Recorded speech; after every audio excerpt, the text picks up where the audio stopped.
بسم اللہ الرحمن الرحیم۔ السلام علیکم ورحمۃ اللہ وبرکاتہ۔ اللہ رب العالمین نے رمضان کے مہینے کے روزوں کو فرض قرار دیا ہے۔ جو انسان رمضان کے مہینے کے روزوں کو نہیں رکھتا ہے وہ اللہ کے نزدیک فاسق ہے، فاجر ہے، گنہگار ہے۔ جو انسان اللہ رب العالمین کا تقرب حاصل کرنا چاہتا ہے، اللہ کی محبت چاہتا ہے، اللہ کی جنت اور اس کی مغفرت چاہتا ہے، اس آدمی کو چاہیے کہ وہ رمضان کے مہینے کے روزوں کے علاوہ بھی دیگر روزوں کا اہتمام کرے جن کے جانب اللہ کے نبی محمد صلی اللہ علیہ وسلم نے اس امت کو رہنمائی فرمائی ہے۔ پہلا روزہ جس کا ہر مسلمان کو اہتمام کرنا چاہیے وہ شوال کے روزے ہیں۔ صحیح مسلم میں حضرت ابو ایوب الانصاری رضی اللہ تعالی عنہ سے روایت ہے، بیان فرماتے ہیں رسول اللہ صلی اللہ علیہ وسلم نے ارشاد فرمایا، من صام رمضان ثم اتبعه ستا من شوال كان كصيام الدهر، کہ جو کوئی انسان رمضان کے مہینے کے روزوں کو رکھتا ہے پھر شوال کے 6 روزے رکھتا ہے تو اللہ رب العالمین کے نزدیک گویا کہ وہ سال بھر روزہ رکھنے والا شخص ہو گیا۔ اللہ اکبر۔ اگر آپ رمضان کے مہینے میں روزہ رکھ چکے ہیں پھر شوال کے مہینے میں 6 روزوں کا اہتمام کرتے ہیں تو اللہ تعالیٰ آپ کو جو ثواب عنایت فرمائے گا وہ سال بھر روزہ رکھنے کا ثواب ہوگا۔ دوسرا جس میں روزوں کا مسلمانوں کو اہتمام کرنا چاہیے وہ ہے ذی الحجہ کے ابتدائی 8 دن۔ صحیح بخاری میں عبداللہ بن عباس سے مروی ہے کہ رسول اللہ صلی اللہ علیہ وسلم نے ارشاد فرمایا، مل عمل فی ایام العشر افضل منها فی هذه، کہ اللہ رب العالمین کے نزدیک ذی الحجہ کے ابتدائی 10 دنوں میں جو اعمال کیے جاتے ہیں ان سے زیادہ کوئی محبوب عمل نہیں ہے۔ صحابہ کرام نے پوچھا، ولل جہاد فی سبیل اللہ، اللہ رب العالمین کی راہ میں جہاد کرنا بھی نہیں؟ آپ صلی اللہ علیہ وسلم نے فرمایا کہ نہیں، الا رجل خرج یخاطر بنفسه وماله فلم يرجع بشیء، سوائے اس شخص کے جو انسان اللہ رب العالمین کی راہ میں اپنے مال اور جان کے ساتھ جہاد کرنے کے لیے گیا اور کسی بھی چیز کے ساتھ واپس نہ آیا ہو۔ اللہ اکبر۔ گویا ہمیں یہ بات معلوم ہوئی کہ اگر کوئی انسان ذی الحجہ کے ابتدائی 10 دنوں میں نیک اعمال کرے گا تو اللہ رب العالمین کے نزدیک وہ سب سے زیادہ فضیلت والا عمل ہوگا، اور روزہ اللہ کو محبوب ترین اعمال میں سے ایک عمل ہے۔ لہذا ہر مسلمان کو چاہیے کہ اللہ کا تقرب حاصل کرنے کے لیے ذی الحجہ کے ابتدائی 8 دنوں میں ضرور روزے کا اہتمام کریں۔ تیسرا جس میں ایک مسلمان کو روزوں کا اہتمام کرنا چاہیے وہ یوم عرفہ کا روزہ ہے۔ حضرت ابو قتادہ رضی اللہ تعالیٰ عنہ سے صحیح مسلم میں روایت ہے کہ رسول اللہ صلی اللہ علیہ وسلم نے ارشاد فرمایا، صیام یوم عرفہ یکفر السنہ التی قبلہ والسنہ التی بعدہ، یوم عرفہ کے 1 دن کا روزہ اگلے 1 سال کے گناہوں کا کفارہ ہے اور پچھلے 1 سال کے گناہوں کا کفارہ ہے۔ اللہ اکبر۔ صرف 1 روزہ رکھیے، صرف 1 روزہ رکھیے، اللہ تعالیٰ آپ کے آنے والے 1 سال کے گناہوں کا اس کو کفارہ بنا دے گا اور پچھلے 1 سال کے گناہوں کا اللہ تعالیٰ اس کو کفارہ کر دے گا۔ گویا 1 دن کے روزے کا بدلہ رب العالمین جو عنایت فرما رہا ہے وہ 2 سال کے گناہوں کا کفارہ ہے۔ یہ اللہ رب العالمین کی جانب سے اس امت کو بہت سنہرا موقع دیا گیا ہے۔ اس سنہرے موقع کا ہر مسلمان کو فائدہ اٹھانا چاہیے۔ چوتھا جس میں مسلمان کو روزوں کا اہتمام کرنا چاہیے وہ ہے محرم کے ایام میں روزوں کا اہتمام کرنا۔ حضرت ابو ہریرہ رضی اللہ تعالیٰ سے صحیح مسلم میں مروی ہے کہ رسول اللہ صلی اللہ علیہ وسلم نے ارشاد فرمایا، افضل الصیام بعد رمضان شہر اللہ المحرم، کہ اللہ کے نزدیک رمضان کے مہینے کے روزے کے بعد سب سے افضل روزے، سب سے فضیلت والے روزے محرم کے ایام میں روزہ رکھنا۔ یہ محرم کا مہینہ اللہ کا مہینہ ہے۔ اللہ اکبر۔ اللہ رب العالمین نے اس مہینے کی نسبت اپنے جانب کی اور رب العالمین نے اس مہینے کے روزہ کو رمضان کے بعد کے روزوں میں سب سے زیادہ فضیلت والا قرار دیا۔ لہذا ہر مسلمان کو چاہیے کہ محرم کے ایام میں کثرت سے روزوں کا اہتمام کرے۔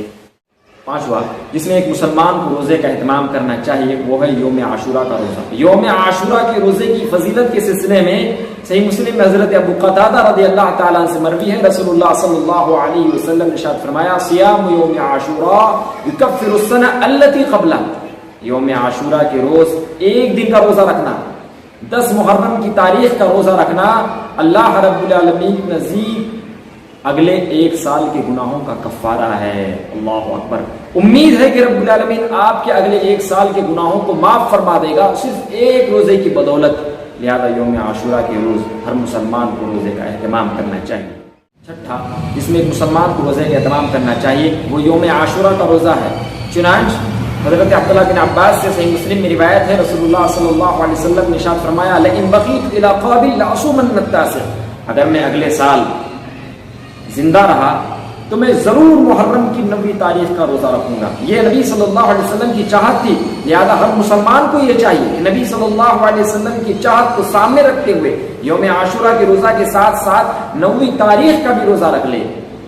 اللہ کے نبی صلی اللہ علیہ وسلم کی چاہت ہی میں اللہ کی چاہت ہوتی ہے، اللہ رب العالمین کی رضامندی ہی میں محمد صلی اللہ علیہ وسلم کی رضامندی ہے۔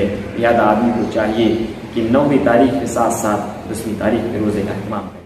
7واں جس میں ایک مسلمان کو روزے کا اہتمام کرنا چاہیے وہ ہے شعبان کے ایام میں کثرت سے روزوں کا اہتمام کرنا۔ صحیح بخاری میں ماں عائشہ رضی اللہ تعالیٰ عنہا سے مروی ہے، بیان فرماتی ہیں کہ رسول اللہ صلی اللہ علیہ وسلم جب روزہ رکھتے تو ہمیں ایسا لگتا کہ آپ صلی اللہ علیہ وسلم اب روزہ چھوڑیں گے نہیں، اور جب روزہ چھوڑ دیتے تو ہمیں ایسا لگتا کہ آپ صلی اللہ علیہ وسلم اب روزہ رکھیں گے نہیں۔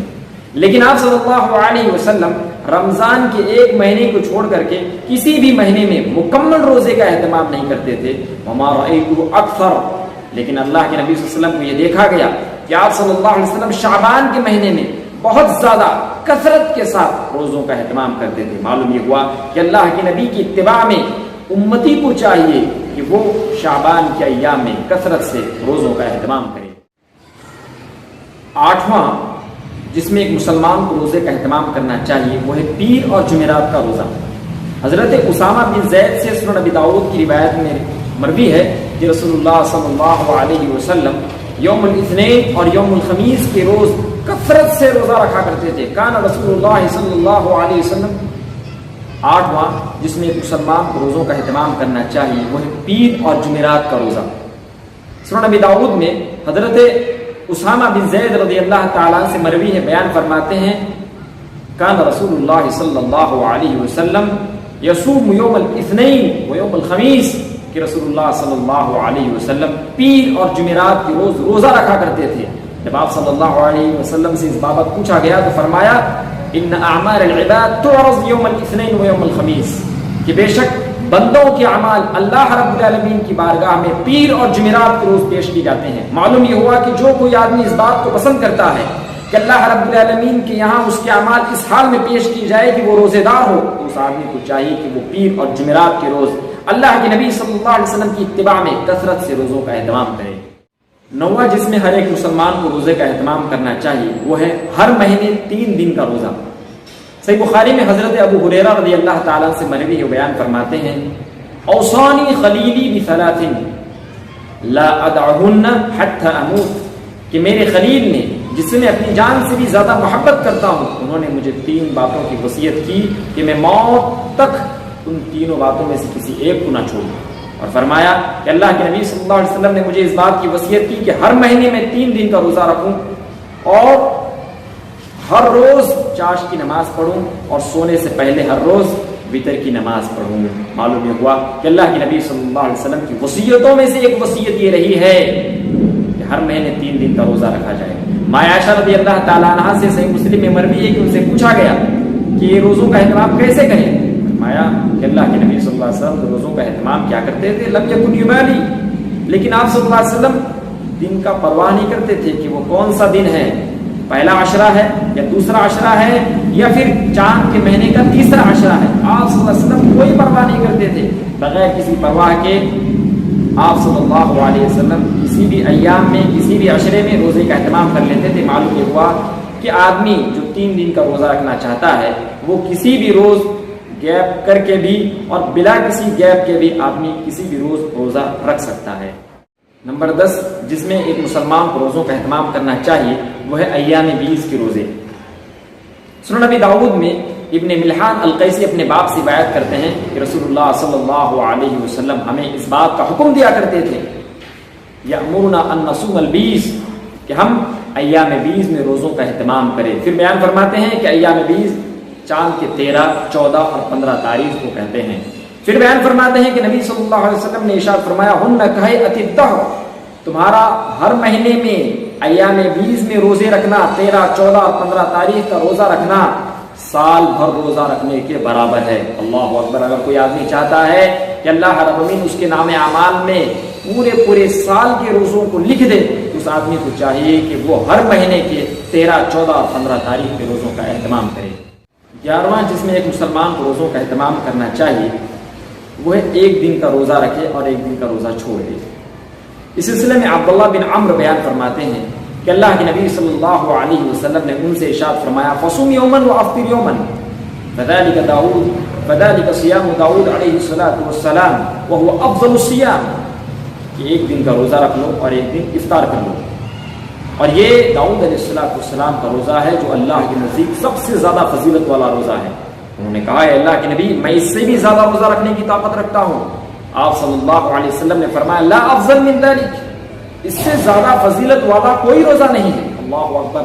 معلوم ہوا کہ جو آدمی کثرت کے ساتھ روزوں کا اہتمام کرنا چاہتا ہے اس آدمی کو چاہیے کہ وہ ایک دن روزہ رکھے، ایک دن روزہ رکھنا چھوڑ دے۔ یہ داؤد علیہ السلام کا روزہ ہے جو اللہ کو سب سے زیادہ محبوب ہے، سب سے زیادہ پسند ہے اور اللہ کے نزدیک سب سے زیادہ فضیلت والا روزہ ہے۔